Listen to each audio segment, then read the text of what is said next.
Welcome to Appraiser Toolkit by Aloft. Today we're going to be doing a full tour of Toolkit and doing a couple of demo orders. The first order that we're going to do today is a fairly simple property that will give you kind of a broad-based understanding of how Toolkit works, where it fits into your workflow, and we're going to go over lots of different things and on items of value that Toolkit brings to your workflow. The second demo that we're going to do is a much more complicated property, and it's really going to show you the full scale of what Toolkit can bring to your workflow in terms of handling not just the simple orders, but also very complex orders where we have to kind of bring in some paired sales analysis to ask the market some questions about how it's reacting to certain factors about the property, features, impacts, stuff like that. So right here is the login page. It's a fairly simple page, has our mascot, the seagull. And once we log in here, you're going to see we're going to get straight into the order page itself. And the place where this fits into your workflow specifically is we're assuming you've already chosen your comparables. You've already reconciled the features of those comparables. There's a lot of tools in the market that can help you do that. Many appraisers do that manually by reconciling the MLS and the public record features of each comparable in their appraisal report, but the place where this fits in is you're ready to start actually doing some adjustments. You need to see what different features of the properties, different impacts on the properties, how they're impacting those sales prices, and ultimately how do you reconcile all these sales to a value opinion. And that's really where this tool fits in. But it also brings a lot of other value to the table. It helps you come up with your subject site value, helps you understand the site values of your comparables as they compare to the subject, gives you your cost approach. You have a great paired sales tool at your disposal. At the end of the day, we've really built this around depreciated costs. We're going to get into that here in just a little bit. So this is the order page. If it's your first time logging into Toolkit, this is going to all be blank, and you will have a little circle over here with the plus sign, and this is how you can create your first order. We'll do that here in just a second. But before you do anything, I highly encourage you to watch this demo, of course, which will be sitting up here in the upper right corner. And you'll also have these other trainings down here, down below. And I really encourage you to watch these. This will give you a really great basis of understanding about how these adjustment methodologies work in detail. Up here towards the top, we have my initials for profile. And so you'll definitely want to click on profile, fill that out, all of your details, but this is also where you're going to choose your MLS that you operate out of, and you can choose as many as you want, although we are only mapped to about 50 of the largest MLSs in the country, and most US real estate does flow through those 50, so there's a good chance that your MLS is already mapped to our system. But one of the reasons why we've really built the system around depreciated cost in particular is we don't need your MLS. It does make the experience a lot more powerful in Toolkit, but at the end of the day, at the core of this is a very powerful depreciated cost tool, and we don't need MLS data. We don't need these massive data spreadsheets. It's a great tool for both rural and suburban or urban markets, complex or simple. It's just a great way to support your adjustments and get those numbers. And of course right here, my orders, this is what we're on right now, and then archived orders. So the purpose of the My Order screen is really, it's the orders that you're currently working. Most cases, if you finish something, you're going to want to just go ahead and archive it, and it moves here into the archived orders. And so this is a place where you're going to, in most cases, see all the orders that you're currently working on. We never get rid of anything, so you can always come back and see the work that you did if you ever need to. But at the end of the entire experience is a set of documents that you'll be able to move over into your work file automatically and keep that in another place for as long as you need to keep it. All right. And then up here at the very top, we have some help options. We have lots of different ways to get help. One way is as soon as you're doing your onboarding, we have a complimentary 1-hour coaching call to help get you started. And then of course we have a help center, chat with us, and then send feedback. So lots of different ways to interact with us, get answers to your questions, and get help. We're really big on customer service here. So let's go ahead and get started on an order. And all we got to do here is click the plus sign. And so like I said before, we're going to start with something fairly simple to give you, really that kind of tour of the system before we jump into something more complicated. And as you can see, we are automatically searching the USPS address database, and so it's already found the property that I'm looking for, which is here in North Texas.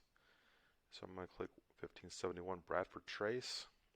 It's really important that you choose your effective date here. Don't forget to do this part because it does matter. Because we are using cost data, getting that effective date correct benchmarks it to the correct cost data. So if we were to do an appraisal in January 2024, it's going to reflect the January 2024 cost data, not the cost data for May 2024. So make sure you definitely update this to reflect the effective date in your appraisal. You also have the option over here to enter your custom order number. If you do have those in your office, it'll show up here in this order column and help you find orders that way. And then autofill. This is an important selection. I always have it on public records, and I'm going to show you how this comes into play in Toolkit. But because we are doing cost data, we really care about the size of different improvements. And the MLS typically doesn't have that data, so I would highly recommend that you default to public records just in case your tax records and whatnot actually have the size of the garage, size of the pool, stuff like that. It'll help speed up the process for you. I'm going to click Create Order. Alright, so this is step one. We're immediately jumping right into depreciated cost. Note that we have two tools up here at the top, depreciated cost and paired sales. These are really well documented adjustment methodologies that you'll find in a lot of appraising textbooks out there. In our case, these two tools work really well together. Paired sales complements depreciated cost.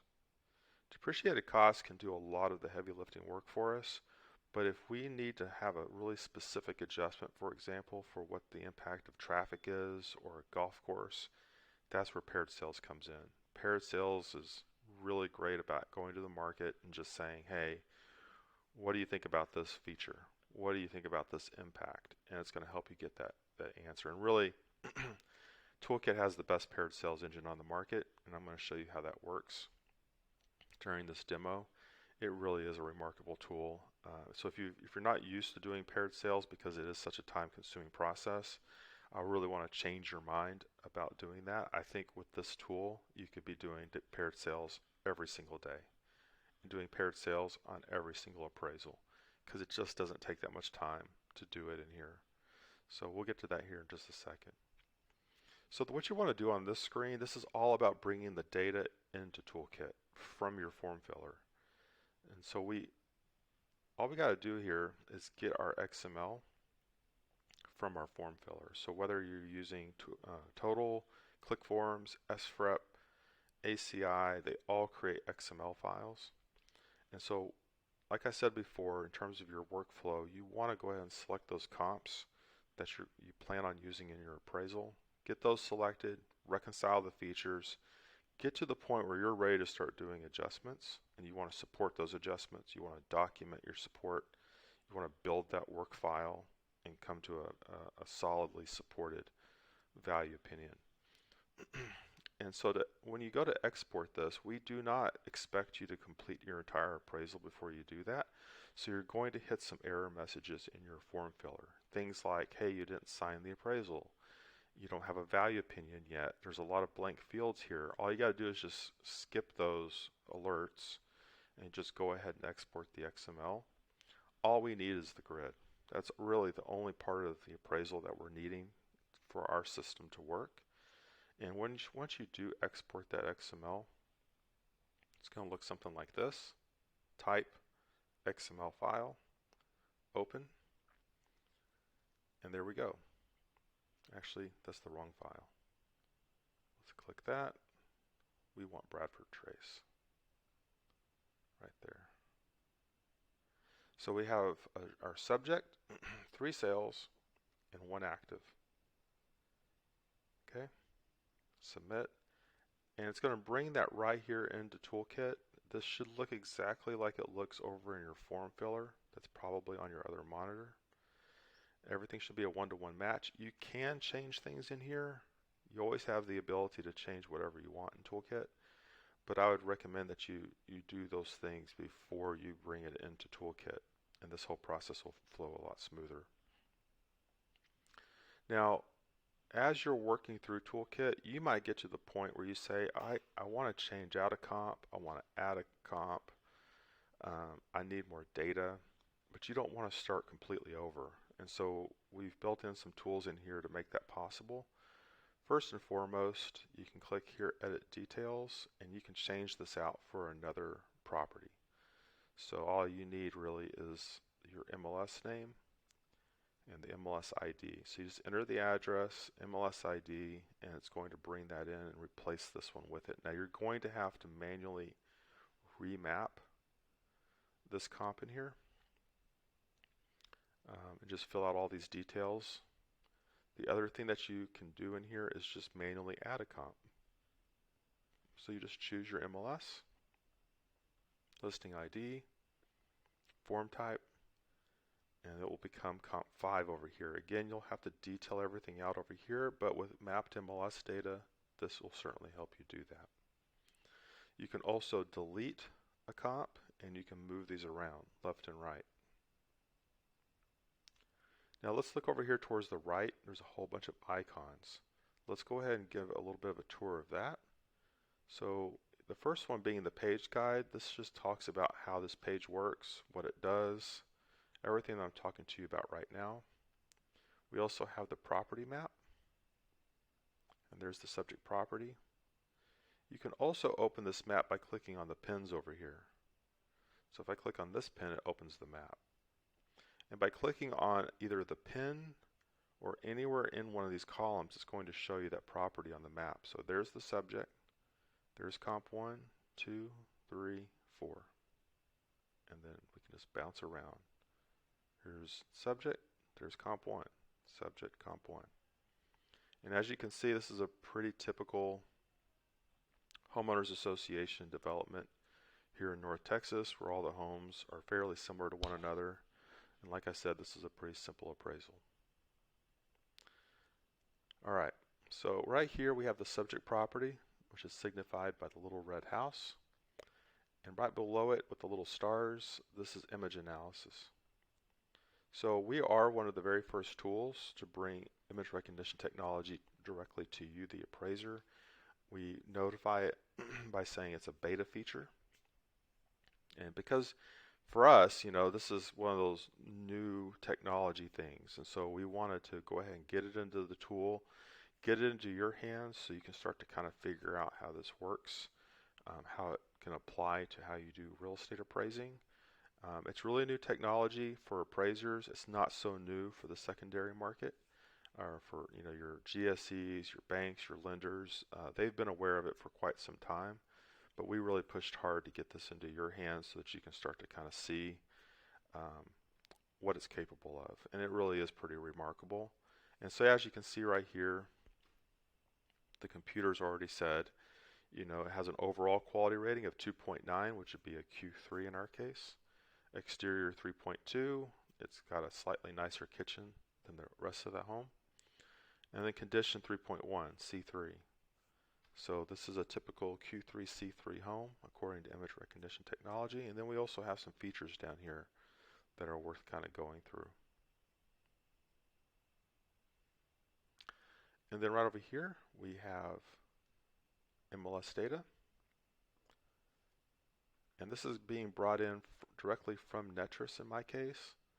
And the last update was at 8:18 a.m. today. And it updates every single day. So it's really, really fresh data that's being brought in directly from the MLS. And right here we have MLS photos, which we can blow up and make much larger. And just kind of scroll through them. Like that. You can also tear this out.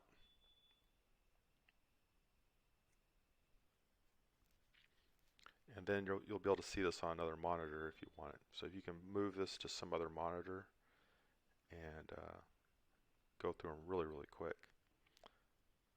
And then we have Street View. Now, we don't have any control over Google, but sometimes they do put you in the alley and not the main street. But this will allow you to kind of take a look around if you want to, right here within the tool. And then right down here we have public record.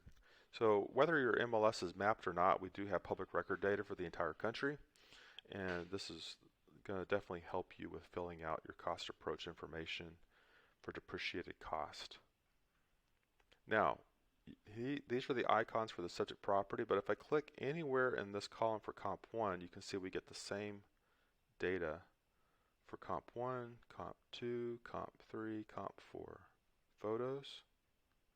So you can kind of see that all these homes are fairly similar to one another. This one does have a pool, and this one's not quite as nice as the others. It's got a much simpler design, which is going to end up being reflected in that sales price right there. You can see it sold for $472, $534, $536, $599. And so this one right here is being impacted by the value of the pool, the nicer fence, and just upgrades to the interior that make it a little bit nicer than the rest of the homes. So these are all things that we have to deal with regularly as appraisers, and so this puts us in this world where we need to come up with condition and quality adjustments and the pool adjustment. Where do those numbers come from?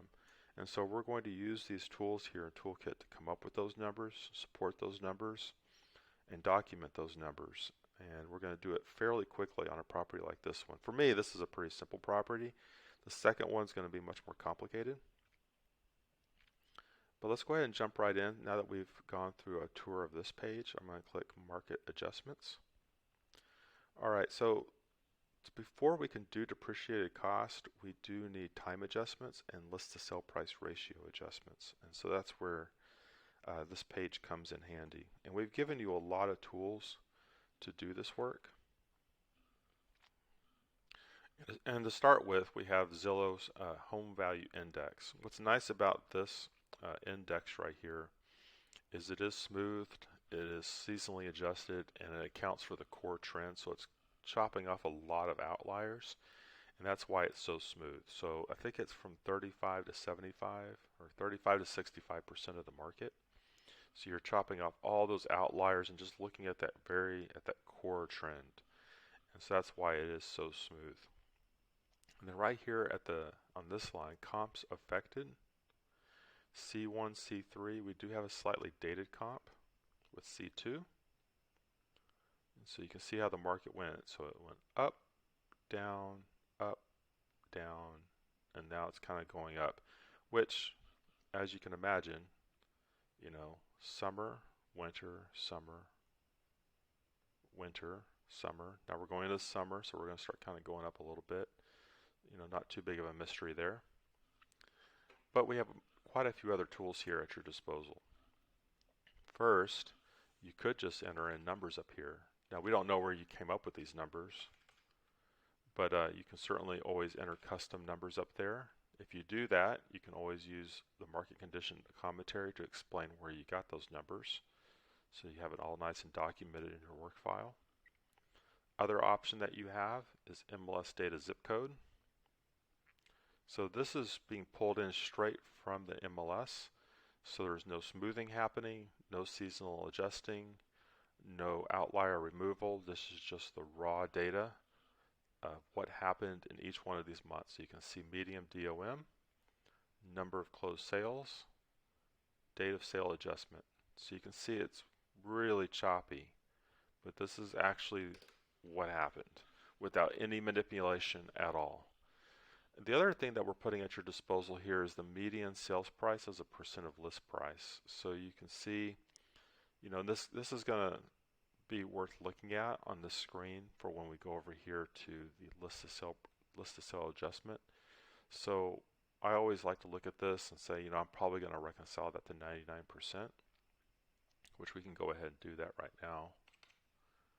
Apply adjustment. So there's our list to sell price ratio adjustment. We'll go back here. Now I don't like seeing things this choppy with my time adjustments, so we've added at the city level right here. And so we've got more assets in each bucket, so you can see how it's smoothed out quite a bit more. But it's still kind of choppy. And maybe you don't want to do time adjustments at the city level. So what you could also do is use some other resource to come up with a rate per month. So like something like 0.5%. The other option that you have is if your system has you know, like an InfoSparks or a trending. So for example, in Netris in my MLS, we have trends. And so what I like to do is go over here to single family, resale. Do I want to change anything else? And let's do it at the zip code level. And then what we'll do, 3 years, we'll do rolling 3 months. We could even do rolling 6 months. You can see it getting smoother.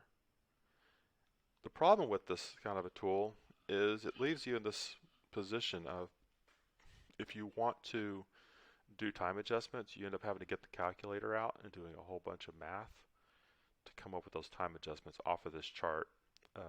You know, your MLS doesn't realize that you're a real estate appraiser trying to solve real problems. It just wants to give you these nice charts. And so what we've done is we've made it possible for you to bring those numbers over into your toolkit here, and we'll do the math for you, and we'll keep those numbers in your work file. We'll help you document the work that you did here and apply those numbers straight into your appraisal. So let's go ahead and add those numbers down here. So I've gone ahead and added those numbers into each one of these fields. If you have a comp that's beyond 12 months, you've got to choose 24 months and enter in all 24 months. But if all of your comps are in the last 12 months, you just need to enter the 12. And so there is the chart for those numbers. And it's not too dissimilar from what we saw over in Zillow. You know, big surprise, the market was up in the summer, it dropped into the winter, went back up in the summer, and there you go, back down into the winter, and now we're going to probably start to kind of pop back up here at some point going into the summer of 2024. So, you know, depending on how you want to, you know, manipulate the data, if you want to call, you know, smoothing and rolling averages manipulating, you know, removing outliers, there's so many tools out there. There's lots of home price indexes. You can really use any tool that you want and then just bring those numbers right into here and then click apply adjustment, and then there you go. There's the adjustments. So we had a really big downward adjustment from comp 1. You know, let's see, and if you go down here to 1123 comp 1, negative 9%, negative 6%, 3%. And so this is just simply what happened, you know. So it was up in the, you know, these two properties sold in the summer, and the market is down right now at the tail end of the winter, and it hasn't gone up yet. So we got downward adjustments. And then this one right here sold way down here, and it's gone up a little bit since, you know, when did that one sell? C2. August? Yeah, August of 23. So the market was quite, you know, pretty 457 compared to 465. So just a small little upwards adjustment right there. So again, we give you a lot of tools to come up with these adjustments, different ways to do it, but we do have to have these time adjustments for all this to work. Now, once you make time adjustments and you make list to sale price ratio adjustments, note that this number right here is now changed. So this is the actual sale price. There's the list price, sale price. This number is sale price plus time adjustment, list price plus list to sale price ratio adjustment. And this is the number now that we're going to be going off of. Let's move to the next step, replacement cost. All right, so now we're really into the weeds here. We're really into depreciated cost. And to do depreciated cost, we do need to cost out our improvements. And the two main things that we need to know for cost is the size of the improvement and the quality of the improvement. And what we've done is we have mapped dwelling cost to our tool here. You can see data provided by dwelling cost right down here in the bottom right corner. And before you ever start to use this tool, it's incredibly important that you click on this link right down here, Dwelling Quality Guide, because you need to understand these quality ratings, 1 to 8. UAD has quality ratings 1 to 6, 6 being lowest quality, 1 being the highest quality. In dwelling cost, 1 is the lowest quality, 8 is the highest quality. And then you have 10th step. So really what we've got here are 80 steps of quality, not just 6, but 80. So you can get really specific. So let's go ahead and look at the quality guide. So there's 1 all the way to an 8. If we go back here and look at, say, this home or this home, and then here's the subject. Let's go back over here. We're not an 8. Definitely not a 7. We're not a 6. We're not a 5. We're something like a 3 or a 4, as you can see. So in this case, what I'm probably going to end up doing is I'm thinking I'm going to go with a 4, something like this. I think we're just a little bit better than these. So I'm going to go back over here and choose a 4. Now, like I said before, let's look at this one again. It's just not the same quality level. Let's go back to the subject. So in this case, I'm going to put this one at a 3. And I think that that's also reflected in the sales price right here. The market just does not like this design as much as these others. So the other thing that we've done here is you can see that my public records have the size of the garages, and it's automatically brought those in here. Now you might say, look, I don't want to be that specific, and you don't have to be. So what you could do is you could just say, I just want to do 200 or 250 feet per stall. So in this case, you would do something, if you were to do 200 a stall, it would be 400, 400, 400, 600, and then I believe this one right here would be a 400 because it has a 2-car garage. Okay, but I mean, obviously the more specific you can be, the better. The other thing is that we can cost out different improvements. So we've got basement, porch, patio, deck, gazebo, and then all of these. Note that you've got manual cost right here. If I click that, this is for things that the cost data just doesn't have data for. So it might be something like a dog kennel. It could be pipe fencing. If you get out into those rural properties, pipe fencing is really expensive. So if you put in thousands of feet of pipe fencing, that's a big bill. So you'll have to bring that data with you. You'll have to have some understanding of what that is worth and what the market's willing to pay for it. But in our case, we just have a pool. So let's go ahead and close this. Now, when it comes to pool, my public records don't have the size of the pool. So what I like to do, so we've got right here 1310 Vine Hill. I like to use Google Maps to do the measurement. You can also just estimate it. Most pools are going to be about 350 to 500 square feet. How specific you want to be is completely up to you, but Google Maps is a pretty accurate measuring tool. So I know that this football field is 360 feet long exactly. So if I were to click right here on this line, measure distance, and then go all the way up to here, you can see we're at 362 feet. It's pretty close. It's certainly not perfect, but it's pretty close. Now let's go ahead and go to this address and let me show you how you can get the area of something.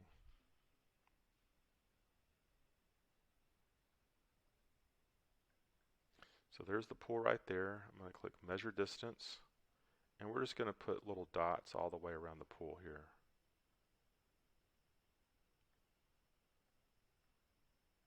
We're just tracing. So about 250 feet. I'll put 250, and I'm going to call it above average. And then for the garages, I'm just going to make those 4 all the way across. Change this one. I always try to match this to what's up here. And then that's pretty much it. And so once you're finished mapping everything, this button down here is going to turn blue. And then all you got to do is click Run Cost. Before I click that button, I want you to also be aware of applied defaults and how this works. So this will help you go faster. It's not going to be as accurate as if you were to go through and methodically look at all the photos and go through the dwelling cost guide comp by comp, but it depends on the situation, right? So if you want to go a lot faster, you can use a tool like this and just click Apply Defaults, and it's going to map your quality ratings to however you want to map those. So in my case, I've got Q1s mapped to 7. We just don't have a lot of 7.58s in my market area, so that's why I've just not included those. So my Q1s are a 7, my Q6s are 2s, 3, 4, 5, 6, 7. And then garage carport square feet per stall 225, and then match the basement and garage to the dwelling quality rating. And so this would help you map everything much faster, but as you can see in the case like this one, it just didn't take me very long, so why use the apply defaults? But it's completely up to you. We put that in there to help you go faster if you want. Also, before I click this button down here, I'm going to expand this. So at a high level, what we're doing here with depreciated cost is we are getting to our site values for the subject and the comparables. And you can see us making this effort already up here, except we haven't come up with the cost of the improvements yet. So that, all the money right now is in the site, 100%. But the effort that we're making here is we're putting 2 buckets in front of you and saying for that market-based sales price of 472,000 adjusted for time to 426,100. We're going to put every one of those dollars into one of these 2 buckets. It's either going to be in the improvement bucket or it's going to be in the site bucket. And I want you to really think about what's included in that site bucket. It's so much more than just the dirt. It is the elevation, it's the view, it's the trees, the sidewalks, the driveway, the fence, the sprinkler system. It's the cost of all the permitting to build something on that property, which gets baked in. A big mistake that I see a lot of appraisers make is they'll look at a vacant land sale and say, oh, a similar size lot is sold for 100,000, so ours is worth 100,000. Our land is worth 100,000. But in some markets, the cost to build a home on that property is incredible. It could cost you $100,000 in additional permitting and labor just to get to the point where you now can build a home on it. So where does that money go?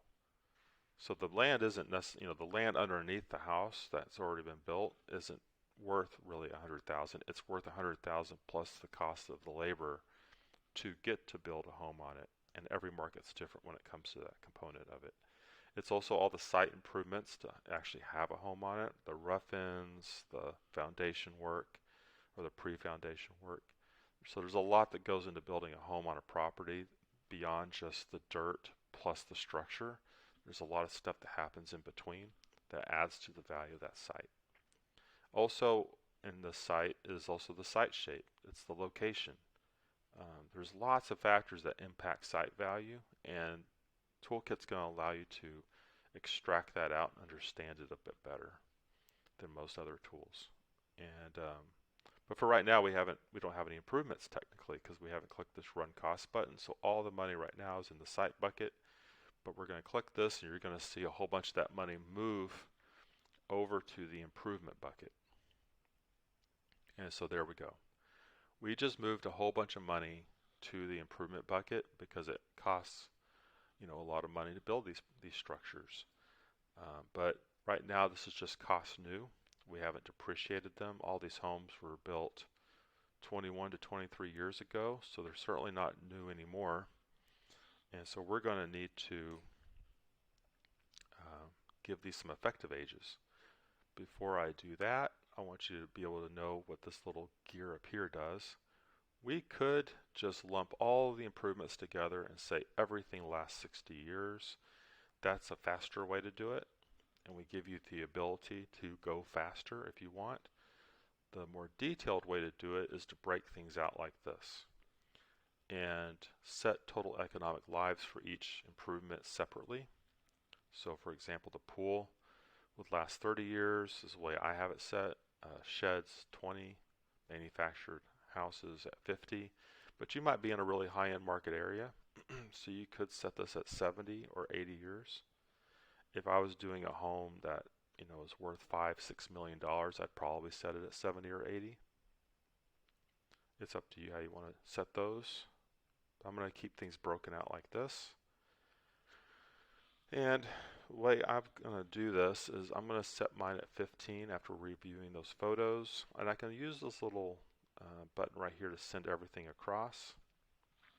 I'll set this at 15. I'm going to set this at 10. And this home right here is actually in slightly better shape than the rest, so I'm going to set these at 10. And then this home is a bit more dated than the rest, so let's go take a look at that really quick. So you can see the curling, the rippling carpet.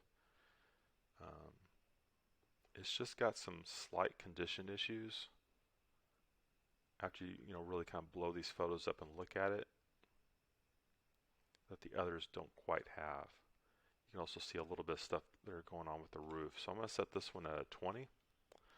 And so now we've moved money. See, before the site to value ratios were around 25%, and now they're in the 40s. This one's at 33 because this one has a pool. So the improvements, and it's a higher quality, it's a lower effective age, so the ratio shifted more towards the improvements than towards the land. And so we're always kind of swishing money around here. It just depends on the quality and the condition of the improvements and what kind of improvements that you have on that land. But what we would expect here, we have a couple of expectations, and this really requires somebody with local market knowledge to understand, is because these are all in the same neighborhood, I expect fairly similar and consistent site to value ratios. They shouldn't be all over the place. I shouldn't have 10, 30, 40, 50, 60. That would be, I've made mistakes. The other thing that I expect in this market, in this neighborhood, especially with these properties, because there's really no influences around them other than other residential homes, is that the smallest lot should be worth the least and the largest lot should be worth the most. And that is demonstrated by this chart right down here. As things go up, as the site size goes up, so does the lot value. And then right down here we have our extracted site values, opinion of site value as of the effective date. Ours is 7,600, which is between these two, comp 1 and comp 2. So, I can probably set this at something like, let's go with 210,000. And so we have this nice little upwards trend right here. Comp 4, this one has the, smallest lot. It also has the pool on it as well. So that's probably affecting things too. So, will this, depending on how you want to interpret your market, you can always change things. So you could change this to say an 8. You see how that went down? Now we have this nice little upwards trend. But the thing is if you change this, you have to be able to defend it. you've got to be able to reconcile that to the photos and say, does that actually make sense? Watch what happens if I change this to a 1. What do you think is going to happen? The value of the improvements just went up, which means the value of the land has to go down because we only have a fixed amount of dollars here. We have, in this case, $593,000. That's it. So we can't make more money. So if I increase the value of the improvement, the site value has to go down. And see how it went down? If I change this to 40, we just decrease the value of the improvements. So now the site value has to go up. You see how it went up? But this does not have an effective age of 40. It was built 21 years ago, so this isn't reasonable. Neither is that reasonable. And this chart doesn't make much sense either. It doesn't make much sense that this is that low. So there's a lot of things here that you've got to reconcile and defend that will help you get to a reasonable effective age for each one of these properties. It's not just the one property that you're looking at in isolation. You're looking at the entire picture, and that's what we call the framework.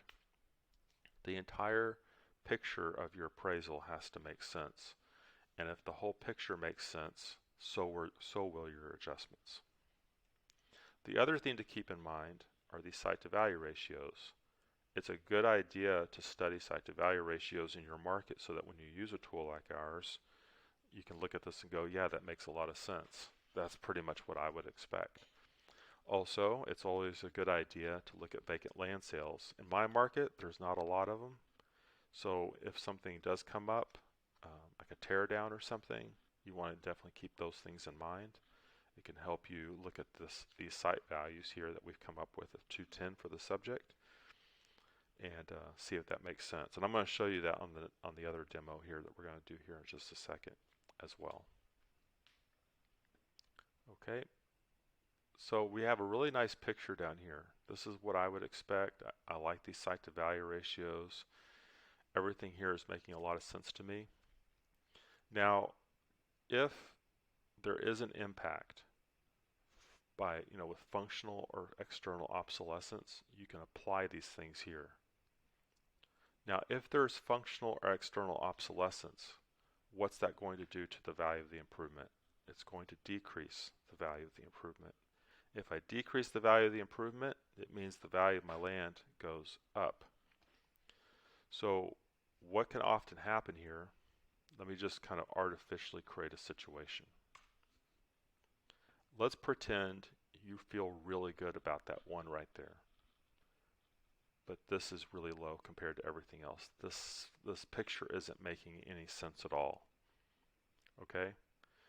So, but let's pretend that this sides to traffic. Let's pretend it sides to railroad tracks. That's going to make a lot of sense as to why the site value is so much lower. What if, not what if, but let's go ahead and put in 10% right there. We will allocate that to functional or to external obsolescence for the railroad track. So now it's brought this right back up into line where we would expect it. It's just that we've allocated that impact to external obsolescence and taken it away from the improvement. So the improvement's back to where it should be. The site value is back to where it should be. We've just simply said, no, we're going to put this 10%, and that is now our adjustment for railroad track exposure. But that's not the situation here. But I want to show you that because you can use this tool to extract out really solid support for some of these things that I think in a lot of cases a lot of appraisers struggle with.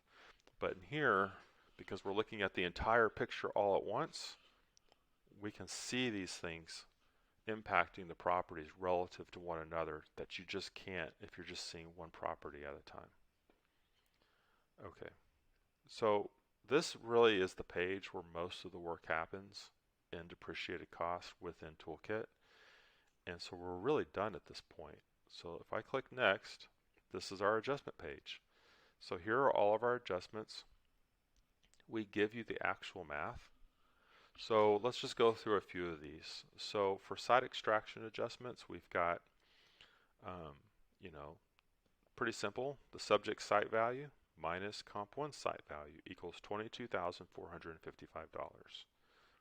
All right. And in this case, because we don't have any location or view factor differences, all of this money would go into the site size line. If there is a factor here to be dealt with, that's where paired sales comes into play. How much is the golf course worth? How much is the water frontage worth? We need paired sales for that, and we can break this number apart. Let's look at this one, quality. Quality is the subject's price per square foot minus the comparable's price per square foot times the square footage of the property with the superior quality. Condition, this one's really, really simple. Physical depreciation of the subject minus physical depreciation of the comp, 20,000. There's your condition adjustment. Very simple math, very transparent, very easy to explain to somebody exactly where it came from. But I would not encourage you to put such specific numbers into your appraisal like this. That's why we have rounding and thresholds. And you have complete control over these. And I just kind of threw a bunch of different random numbers in here just to show you just how specific you can be. We can set different thresholds, like 5,000 for there, 500, 1,000, whatever you want to do. And then when I turn on rounding, now everything looks a lot cleaner. Thresholds, the little tiny adjustments will now go away. We still have a really great range, 506 to 514. Okay. And from here, and of course here's commentary.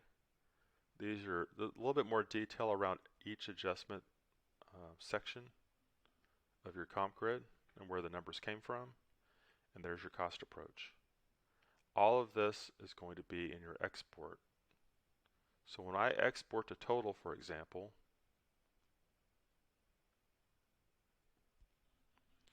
I'm going to get a download right here. And if I double click that, now I don't have total open, but if I had that order open in total, it would show up on this little menu here, and then I can click replace the data in my open report with the imported data, and all these adjustments will now flow into my report in addition to all the documents that come with all this work that we've done. So now you're going to have a really robust and well-supported work file that shows exactly how you got your adjustments and how you reconciled your site value, how you did your cost approach. We're checking all those boxes for you. And then over in your appraisal is where you can do your final reconciliation, where you look at this adjusted sales price range and come up with a final value opinion. Okay. All right, so let's go on to our second demo. We're going to go a little bit faster now that you have a tour of the entire system. Let's do something a bit more complicated. Let's do 6106 Lakeshore. I'm going to move a little bit faster. I don't want to take up too much time here. We can go up here and find our XML.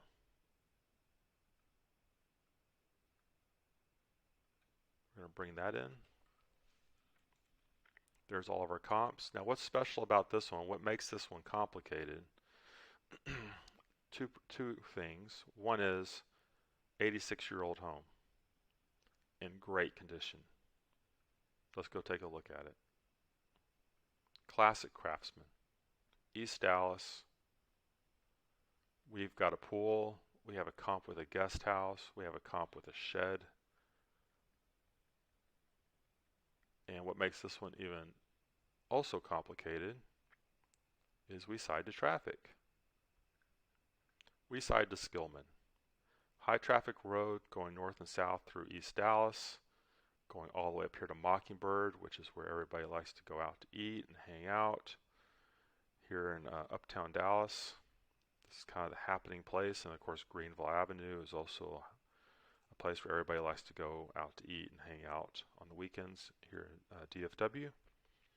So this is a very high traffic road. You can imagine there's lots of police sirens and fire engines and motorcycles and all kinds of stuff. So that's definitely going to impact the value of this property, and so we have to keep that in mind. So we've got to solve some real problems here. But we're already off to a good start. We've got all of our comps in here. Let's go to our market adjustments. So in my case, like I said before, I'm going to do the custom price per month. I'm going to fill all this out. Alright, so we have everything entered in now, all of our numbers from our trend section of Netris.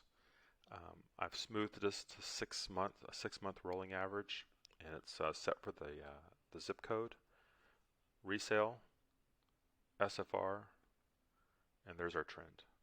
Not too dissimilar from our prior order, summer, winter, market's coming back a little bit, and I'm going to apply those adjustments. And then when I was looking at the MLS data for the zip code, this right here is also 99% similar to Allen. Okay, so we have our time adjustments and our list to sell price ratio adjustments, and we're moving on to the next step. And in here, I've referenced this quality guide here, and I'm putting ours, I think we're somewhere between here and here. So I'm going to be setting ours at a 4.5, but I think that this one right here is a 3.5. And here in this East Dallas area, architecture matters. So you can see this is a Craftsman. This one has, people really like these nice, chimney sweeps. It's, people really like the chimneys around here. So the design of these homes, like on this one, you can see that little bit of extra work that happened on that one. And so the design really matters, but this home, not so much. So you can see what's happening on this one, why it sold for so much less than everything else. It just doesn't quite have that design factor, so that's why we've kind of dinged this one a little bit to 3.5. And like I said before, I'm going to set these at 3, 4, 4, 4, 4. Okay. Now we do have some other features here. We've got a shed, a pool, and a guest house. We don't have a very big pool, so it's about 150 feet above average. This one right here has a shed. It's got a really small shed, but it's it's an above average quality shed, 0% finish out, no electrical, no sub panel, 0 plumbing fixtures. And this one has a guest house, 374 feet. Set that at a 4, 1 bathroom, 0 half, 1 story. Okay. Now I'm going to click Run Cost. Now we're moving all these dollars again, like I said before. They were all in the site, and now we're going to move a bunch of these dollars over to the improvements.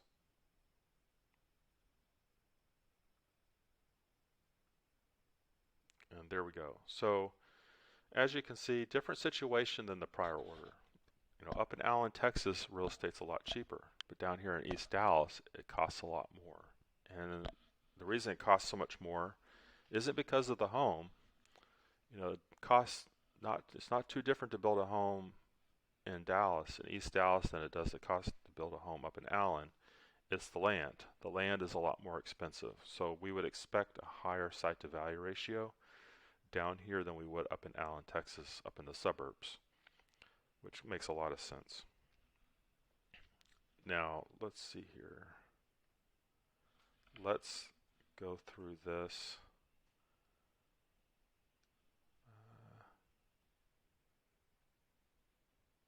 And also note you can always go back and change things, and so I'm just kind of taking another look at my numbers here. And I forgot that, so these two homes, this one and this one, do have slightly better quality than the subject after I looked at them. So I'm going to change those to 5s. And this is really your decision as you look through these photos. I don't want to spend too much time doing that during the demo here, but I just kind of want to show you a typical workflow on something more complicated. I want to spend more time really on paired costs or paired sales in this situation. Now for effective age, because right now we just have cost new up here. You know, this is just treating everything as new, and there's our trend so far. We don't have a site value for the subject, so we definitely have to fill that out. But we can't do that until we have actual legitimate extracted site values for the comps. So we're going to need to put in some numbers here.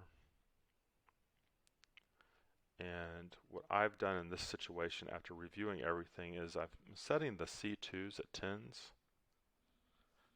and the C3s at 15s. These are all really good condition homes at the end of the day.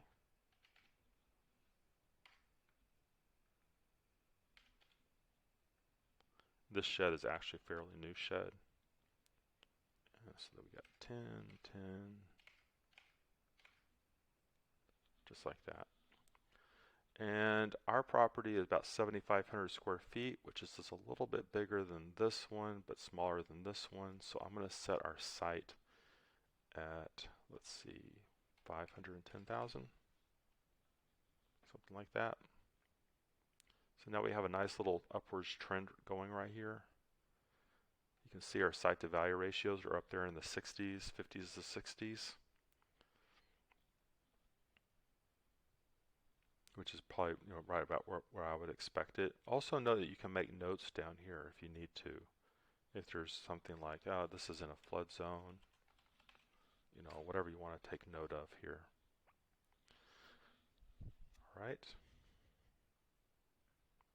Now keep in mind that this is the comp right here that sides to the traffic.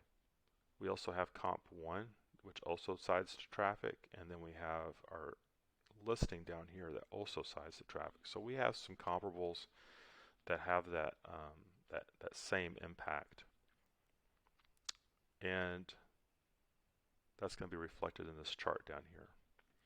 Now we're pretty much done with the adjustments on this one.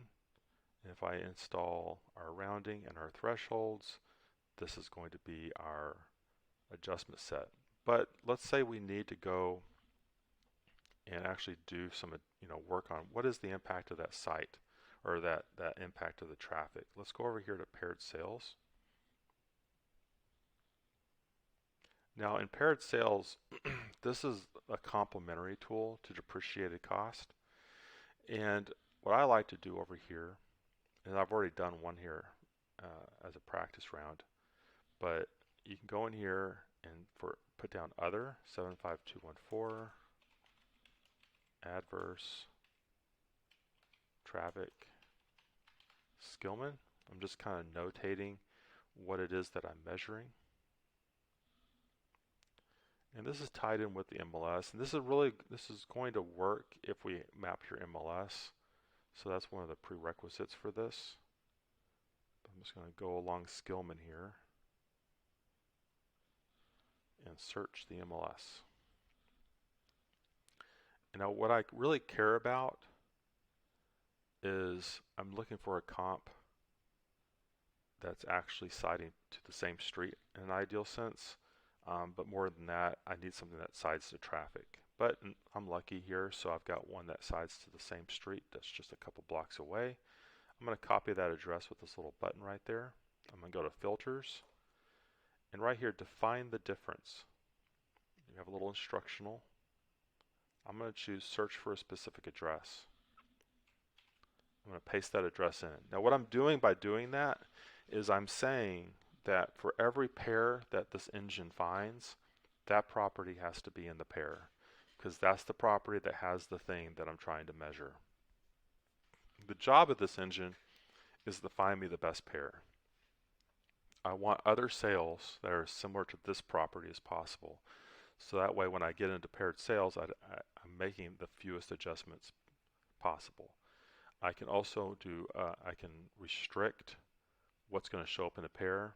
So I want both transactions to have transacted within 180 days of each other. The other thing that you can do in here is, for example, let's say you want to use two properties within the same appraisal.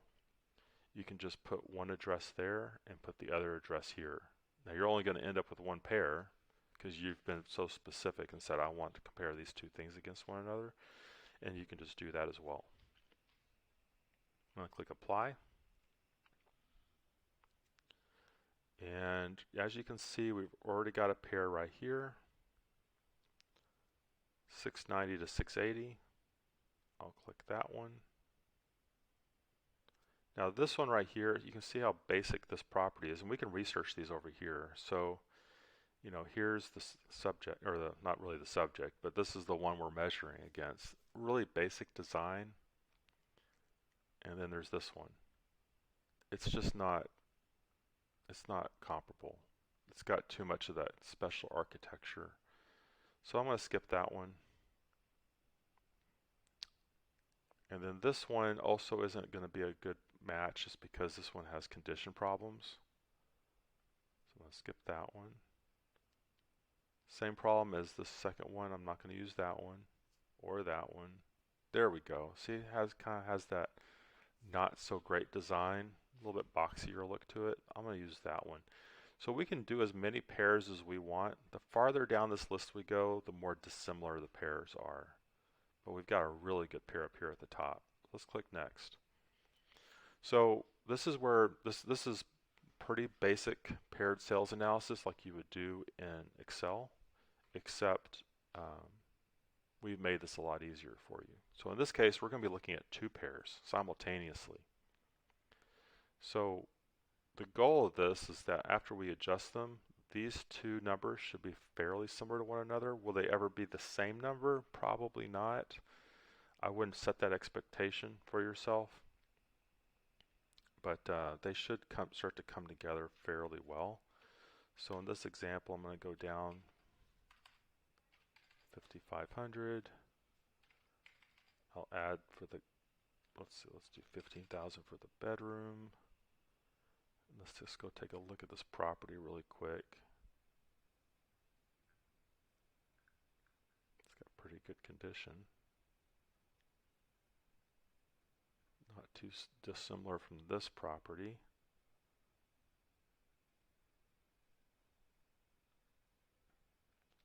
So it's showing not that big of a difference.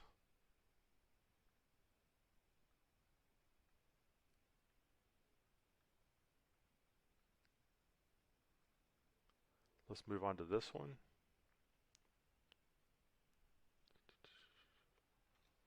Minus 10,000 for the half bath. Minus 20,000 for the garage.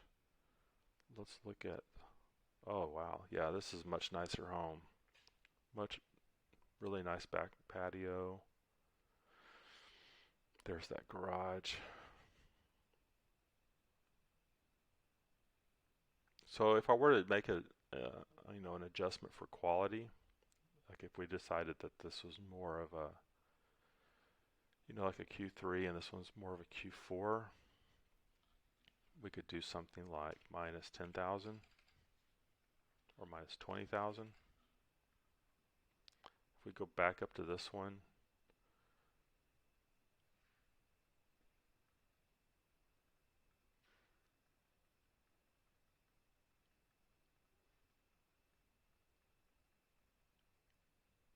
it's got a carport. Looks like a 4-car carport.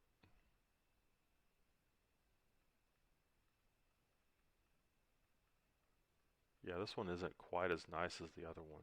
You can see how it's a bit more dated, like even the bathroom. So for this one, I would probably do Q4, Q3, and go up 20,000. So you can see how they're starting to come together.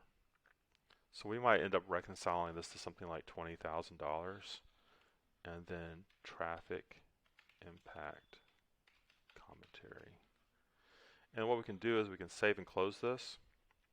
Now the expectation here is that if you were to ever do another appraisal in the zip code, and have a comp or the subject property siding to traffic and you need this adjustment, you can always click here to see what you did last time. You can also click edit, back, and you can add more comps. You can continue to build into the study, add more commentary, etc., and just make it stronger. And all you got to do now is just export it, and now we have that study to put into your work file. You can add it as an addendum to your appraisal to say this is where I got my traffic adjustment. I did 2 pairs instead of just 1. Really, really great support. I'm going to go back to depreciated cost, go back to my adjustments.